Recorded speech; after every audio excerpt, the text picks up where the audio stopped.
निम्नलिखित शब्दों को एक तर्कपूर्ण और अर्थपूर्ण क्रम में व्यवस्थित करें। यानी यहाँ पर हमें दिया है जैसे बुआई दिया है, जुताई दिया है, कटाई दिया है और निराई दिया है। तो इसको क्या करना है, हमें तर्कपूर्ण और अर्थपूर्ण में क्या करना है, इसको व्यवस्थित करना है। तो जब भी ऐसे प्रश्न पूछे जाते हैं तो आपको क्या करना है, या तो घटते क्रम में लिखना है या बढ़ते क्रम में। ठीक है, कोई सा भी एक क्रम आपको ऑप्शन में देखने को मिलेगा। तो हम यहाँ पर बढ़ते क्रम में लिख लेते हैं। जैसे सबसे पहले क्या होगी, तो सबसे पहले तो आप कहोगे यहाँ पर जुताई होगी। ठीक है, क्या होगी, जुताई होगी, फिर बुआई होगी, फिर कटाई होगी या फिर निराई होगी। ठीक है, निराई होगी फिर कटाई होगी। तो ये हमें ऑप्शन में देखना है कि कहाँ पर है। तो सबसे पहले तो हमें 2 नंबर वाले को लेना है कि जुताई करना है। तो 2 नंबर वाला केवल हमारे पास बी में ही है, तो ऑप्शन नंबर हमारा यहाँ पर बी वाला सही होगा। ठीक है, और लास्ट में कटाई होगी तो पीछे तीसरे नंबर का है, तो हमारा केवल के केवल ऑप्शन नंबर बी हमारा यहाँ पर सही होगा। अगर हम इसको घटते क्रम में लेते तो सबसे पहले कौन सा आता है, कटाई वाला आता है, यानी कि तीसरे नंबर का। तो तीसरे नंबर का तो है, और कटाई के बाद क्या आता है, तो आप कहोगे कटाई के बाद निराई आती, और 3 के बाद यहाँ पर चौथा नहीं दिया है, तो इसीलिए हम किसको बढ़ते क्रम में लेंगे, नहीं कि ऑप्शन बी हमारा यहाँ पर सही जवाब हो जाएगा। ठीक है,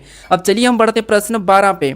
अब 12 नंबर का प्रश्न दिया है। प्रश्न कह रहा है कि यदि किसी घड़ी में 3:10 है तो उसका जल दर्पण प्रतिबिंब कितना समय दिखाएगा। जब भी आपको अगर जल दर्पण पूछा जाता है तो फिर आपको क्या करना है, यहाँ पर 6:30 में से घटा लेना है। ठीक है, क्या करना है, 6:30 में से आपको जो समय दिया है उससे क्या करना है, घटा लेना है। ठीक है, तो जैसे यहाँ पर हम क्या करेंगे, इसको घटा लेंगे तो यहाँ पर हमारे 20 बचेंगे और यहाँ पर देखिए हमारे 3 बचेंगे। यानी हमारा यहाँ पर सही जवाब क्या होगा, तो 3:20। ठीक है, तो ऑप्शन में देखिए 3:20 कहाँ पर है, तो ऑप्शन नंबर हमें सी में दिया है, तो ऑप्शन नंबर हमारा सी वाला यहाँ पर सही जवाब होगा। ठीक है, अब देखिए अगर यहाँ पर 3 से ज़्यादा यानी कि 6 से आगे वाला समय बताया जाए, जैसे कि 7:10 की कहा जाता और जल कहा जाता, तो फिर आपको यहाँ पर 18:30 में से घटाना। ठीक है, क्या करना है, 18:30 में से। अब चलिए हम बढ़ते प्रश्न 13 पे।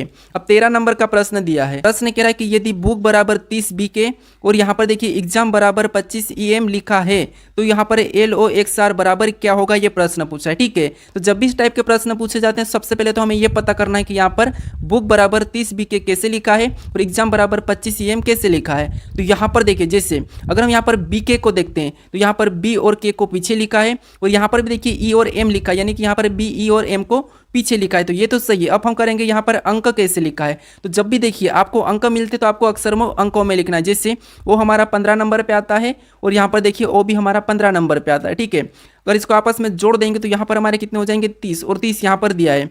अब उसी तरीके से यहाँ पर क्या करेंगे, देखिए 24 नंबर पे क्या आता है, 1 आता है, और 1 नंबर पे क्या आता है, ए आता है। ठीक है, तो इनको भी क्या करेंगे, आपस में जोड़ देंगे, तो 24 और 1 को जोड़ेंगे तो 25, और 25 भी यहाँ पर दिया है। तो इसी की तरीके से हम क्या करेंगे, यहाँ पर देखिए जैसे यहाँ पर देखिए एल और आर तो ये सब पीछे चलेंगे जाएंगे। ठीक है, एल और यहाँ पर आर तो ये होगा ही पीछे। और देखिए इसमें ओ कितने नंबर पे, तो हमारा 15 नंबर पे आता है। एक से कितने नंबर, तो एक से हमारा 24 नंबर पे आता है। ठीक है, अब हमें क्या करना है, इसको प्लस करना है। तो 24 में जब 15 को जोड़ेंगे तो यहाँ पर कितने हो जाएंगे, 39 हो जाएंगे। यहाँ पर देखिए कितना होगा, तो यहाँ पर आपको हो गए 39 LR।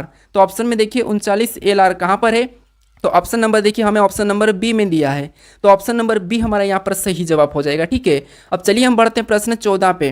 अब 14 नंबर का प्रश्न दिया है। प्रश्न कह रहा है कि अंग्रेजी वर्णमाला में अक्षर जी और अक्षर एस के ठीक बीच में कौन सा अक्षर होगा। यानी दोस्तों यहाँ पर हमें क्या कहा है कि अक्षर जी और एस के ठीक बीच में कौन सा अक्षर होगा। तो फिर आपको यहाँ पर क्या करना है, जो अक्षर दिए, ठीक है, इसको अंकों में लिखना है। जैसे जी हमारा 7 नंबर पे आता है और यहाँ पर एस हमारा कितने नंबर पे, 19 नंबर पे आता है। ठीक है, और इन दोनों को क्या करना है, प्लस कर लेना है। तो 19 और 7 कितने होते हैं, तो आप यहाँ पर कहोगे तो 19 और 7 हमारे यहाँ पर 26 होते हैं। ठीक है, कितने होते हैं, 26 होते हैं। तो 26 को क्या करना है, 2 से काट लेना है। तो 26 को 2 से काटेंगे तो यहाँ पर हमारे कितने बचेंगे, 13 बचेंगे, और 13 में से एक माइनस कर लेंगे तो यहाँ पर हमारा बीच में कितना आएगा, तो यहाँ पर 12 हो जाएगा। यानी कि 12 नंबर पे क्या आता है, तो 12 नंबर पे एल आता है, मतलब बीच में कौन सा लेटर आएगा इनके दो के बीच में, तो यहाँ पर देखिए ए वाला, यानी कि ऑप्शन नंबर हमारा यहाँ पर ए सही जवाब हो जाएगा, यानी कि एल आएगा। ठीक है, या फिर आप जी के बाद और जी के बाद जो भी अक्षर है वो एस तक आप लिख के बीच में चेक भी कर सकते हो। ठीक है, अब चलिए हम बढ़ते हैं प्रश्न 15 पे। अब 15 नंबर का प्रश्न दिया है। प्रश्न कह रहा है कि एक आदमी उत्तर दिशा में 30 मीटर जाता है, फिर दाएं 20 मीटर जाता है और फिर दाएं 30 मीटर जाता है, तो बताइए प्रारंभिक बिंदु से कितनी दूरी पर है। यानी आपको यहाँ पर दिशा और दूरी का तो पता ही होगा। जैसे दिशा सबसे पहले तो आपको एक प्लस का चिन्ह बनाना है, जो आपके सामने ऊपर की ओर उत्तर है और नीचे दक्षिण है, और यहाँ पर राइट में पूर्व और लेफ्ट में पश्चिम। ठीक है, ये हमारी दिशा है। अब देखिए प्रश्न कह रहा है कि एक आदमी उत्तर दिशा में 30 मीटर जाता है, यानी यहाँ से हम चलाएंगे तो उत्तर दिशा ऊपर है और यहाँ पर कितना गया, तो यहाँ पर 30 मीटर गया है। ठीक है, उसके बाद आगे कहा कि दाएं 20 मीटर जाता है, यानी इधर से दाएं इधर मुड़ेगा तो यहाँ पर कितना गया है, 20 मीटर गया है। ठीक है, उसके बाद फिर से आगे कहा कि और फिर दाएं 30 मीटर जाता है, यानी यहाँ से और दाएं जाएगा यानी कि नीचे आ जाएगा, और यहाँ पर कितना है तो 30 मीटर, ठीक है। उसके बाद अब प्रश्न कह रहा है कि तो बताइए प्रारंभिक बिंदु से कितनी दूरी पर है। यहाँ से चलना शुरू किया था और यहाँ पर पहुँच गया, ठीक है। तो हमें ये वाली दूरी बताना है। तो ये वाली दूरी देखिए, अगर यहाँ पर 20 है तो यहाँ पर भी कितनी होगी 20 होगी, क्योंकि ये 30 तो वापस आ चुका है। तो हमारा यहाँ पर ऑप्शन नंबर कौन सा हो जाएगा 20। तो 20 देखिए ऑप्शन नंबर ए में दिया है, तो ऑप्शन नंबर हमारा 20 मीटर सही जवाब होगा, ठीक है। अब चलिए हम बढ़ते हैं प्रश्न 16 पे। अब 16 नंबर का प्रश्न दिया, प्रश्न कह रहा है कि दिए गए कथनों को सत्य मानिए और बताइए कौन सा निष्कर्ष कथनों का तार्किक रूप से अनुसरण करता है। यहाँ पर देखिए हमें कथन दिया है और निष्कर्ष दिया है। तो कथन के बारे में निष्कर्ष क्या कह रहा है हमें यह बताना है, ठीक है। तो देखिए जैसे हमें पहला कथन कह रहा है कि केवल लड़कियां डॉक्टर है। यहाँ पर देखिए ये जो डॉक्टर है ये क्या है लड़कियां है। ये हमारा किसका बना है डॉक्टर का बना है, और ये लड़कियां हैं तो लड़कियां का बाहर से बनेगा, ठीक है। ये हमारी क्या है लड़कियां हैं, तो ये हमारा डायग्राम लड़कियां का बना है। अब देखिए हमें यहाँ पर दूसरा कथन दिया है कुछ लड़कियां आईएएस से, ठीक है। यहाँ पर देखिए कुछ वाला बनाएंगे तो कुछ लड़कियां क्या है तो कुछ लड़कियां क्या है तो कुछ लड़कियां आईएएस से, ठीक है। अब देखिए इसके बारे में निष्कर्ष क्या कह रहा है हमें ये देखना है। तो पहला निष्कर्ष कहला है कि सभी लड़कियां आईएएस से। तो हमें तो यहाँ पर पहले कथन कहा था कि कुछ लड़कियां आईएएस से, तो सभी कैसे हो सकती, इसीलिए ये तो गलत है। उसके बाद यहाँ पर दूसरा कह रहा है कि कुछ आईएएस लड़कियां हैं। तो यहाँ पर देखिए कुछ आईएएस लड़कियां, मतलब यहाँ हमें दिख रहा है कि कुछ आईएएस लड़कियां हैं, तो इसीलिए ये तो सही कह रहा है, ठीक है। उसके बाद यहाँ पर तीसरे को देखेंगे तो यहाँ पर तीसरा कह रहा है कि कुछ डॉक्टर आईएएस से। यहाँ पर तो डॉक्टर में आपस में कोई संबंध नहीं है, तो यहाँ पर कुछ कैसे होगा, इसीलिए ये क्या हो जाएगा गलत हो जाएगा, ठीक है। हमारा केवल कौन सा वाला दूसरा वाला अनुसरण करता है। तो ऑप्शन में देखिए कहाँ पर है, तो ऑप्शन नंबर हमें बी में दिया है, तो ऑप्शन नंबर हमें बी वाला यहाँ पर सही जवाब हो जाएगा, ठीक है। अब चलिए हम बढ़ते हैं प्रश्न 17 पे। अब 17 नंबर का प्रश्न दिया है, प्रश्न कह रहा है कि नीचे दी गई आकृति में कितने त्रिभुज की संख्या है। यहाँ पर हमें क्या करना है त्रिभुज की संख्या कितनी है ये बताना, ठीक है। तो देखिए जब भी इस टाइप की आकृति मिलती है जो कि क्रॉसिंग वाली, तो हम क्या करते हैं यहाँ पर अंक लिखते हैं, जैसे 1 2 और 3 और यहाँ पर 4, और क्या करते हैं 4 का डबल, यानी यहाँ पर इसमें 8 है, ठीक है। इस प्रकार का बता है, अगर इसमें 8 है तो अगले में भी कितनी होगी 8 होगी, और यहाँ पर भी कितनी होगी 8 होगी, ये हम बताते हैं। और इनको क्या करते हैं फिर सभी को यहाँ पर जोड़ लेंगे तो हमारे यहाँ पर कितने हो जाएंगे 24 हो जाएंगे, ठीक है। और ऑप्शन ए में भी दिया है तो ऑप्शन ए लगा के आप आगे बढ़ जाओगे, लेकिन ये जवाब हमारा सही नहीं है, ठीक है। यही गलती आप परीक्षा में करके आते हो, इसीलिए ये प्रश्न दिया हूँ, ठीक है। तो अब देखिए आपको क्या करना, देखिए ये तो तरीका सही है कि यहाँ पर क्या करेंगे 1 2 और यहाँ पर 3 और यहाँ पर 4 लिख के उसका तो डबल करेंगे, तो यहाँ पर तो कितने 8 है, ये बात सही है। यहाँ पर भी कितने 8, ये भी बात सही है। और यहाँ पर कितने, यहाँ पर भी 8, ये भी बात सही है। ये टोटल हमारे यहाँ पर कितने तो 24 है, ये यहाँ तक तो सही है।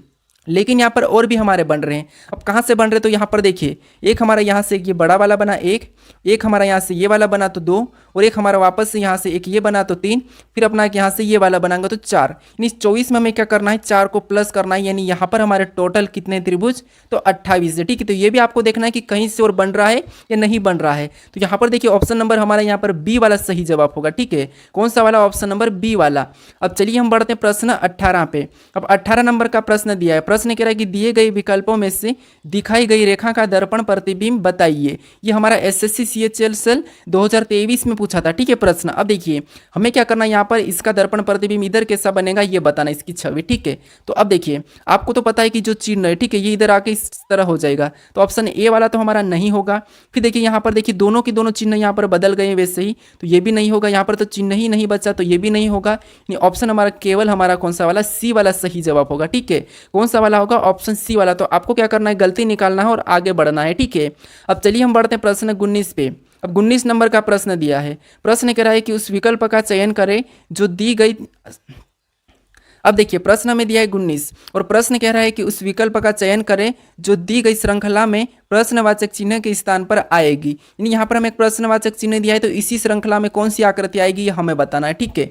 तो देखिए आपको यहाँ पर कुछ भी नहीं करना है। जैसे आकृति यहाँ पर देखिए 3 पंखों से मिलकर बनी, 1 2 और 3, अगले में 4, ठीक है, 1 2 3 4, यहाँ पर 4 से, और इसमें देखिए 1 2 3 4 5, यहाँ पर 5 से, तो अगली आपको पता है यहाँ पर 6 से बनेंगे, यानी कि 1 2 3 4 5 6 से बनेंगे, ठीक है। तो ऑप्शन में देख लीजिए 6 कहाँ पर है, तो ऑप्शन नंबर हमें केवल के केवल सी में दिया है, तो यहाँ पर हमारा सी वाला सही जवाब होगा, ठीक है। अब चलिए हम बढ़ते हैं प्रश्न 20 पे। अब 20 नंबर का प्रश्न दिया है, प्रश्न कह रहा है कि उस विकल्प का चयन करें जो दी गई आकृति में प्रश्नवाचक चिन्ह के स्थान पर आएगी। यानी दोस्तों जो हमें यहाँ पर कुछ आकृति कटी हुई दिखे तो यहाँ पर हम कौन से विकल्पों को रखें कि हमारी ये आकृति पूरी होगी, ये प्रश्न पूछा है। ठीक है, तो ये आकृति को पूरी करने वाला प्रश्न है। तो इसका सही जवाब मुझे कमेंट करके बताइए कि क्या है। ठीक है, अब देखिए अगर आप इस चैनल को अभी तक सब्सक्राइब नहीं करें तो यहाँ पर इस लोगो पर क्लिक करके जरूर सब्सक्राइब कर लीजिएगा। अगर आप इससे पहले वाले पार्ट को नहीं देखे हो तो यहाँ पर इस वीडियो पर क्लिक करके इस पार्ट को भी जरूर देख लीजिएगा। ठीक है, अगर आपको इसकी प्ले लिस्ट चाहिए तो यहाँ पर क्लिक करके इसकी प्ले लिस्ट भी जरूर देख लीजिएगा। अगर आप इस चैनल को शेयर नहीं कर रहे हो तो इस चैनल को जरूर शेयर कर लीजिएगा और लाइक भी जरूर कर दीजिएगा। ठीक है, अब चलिए हम मिलते हैं नेक्स्ट वीडियो में।